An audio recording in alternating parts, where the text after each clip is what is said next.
A team of professionals from Beston Consulting firm based in Trinidad and Tobago recently concluded a series of consultations with the residents from St. George's Northwest, St. John and St. Mark who would be impacted once work commences on the Western Main Road corridor next year. Project team leader Mandish Singh said the work will be divided into 5 packages and will involve upgrades to the 26-kilometer of road which spans from the National Stadium in St. George to Waltham, St. Mark.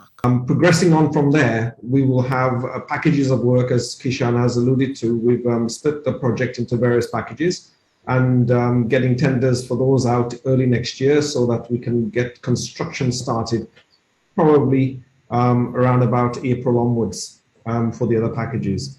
We are looking to get the entire road completed by the end of 2023, which means there'll be multiple packages of work and multiple contractors. It's not going to be just one big contractor starting from one end and working their way along. It'll just take too long if we take that approach. Climate change is one of the main mitigating factors in coming up with the right designs to execute the project. Civil engineer Kishan Ramkisun, in his virtual presentation, gave a scope of the work that is to be carried out. To prevent, firstly, to capture all runoff, all rainwater runoff, and also to prevent the road from eroding. We're also looking at repairing and replacing all dilapidated and undersized culverts.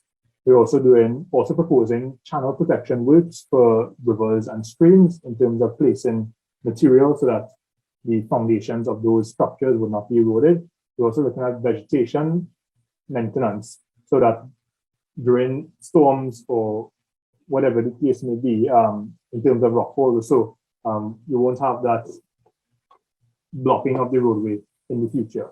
And we're also looking at doing construction of short retaining walls for minor land slippages. The team's environment engineer Alison King outlines her role in executing the project and how they would work towards ensuring minimal discomfort to residents. How do you use the forest? How do you use the rivers, the marine space adjacent to the road?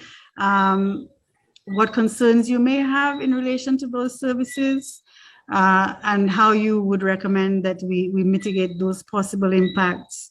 There may be locations where natural hazards may be of concern to you. There may be areas that are prone to flooding. You want to make sure that those types of issues are properly managed through the design so that they no longer are an issue when the new road is put into operation. Residents will have to make certain adjustments once the project commences, as there will be unavoidably an increase in dust, noise and traffic delays.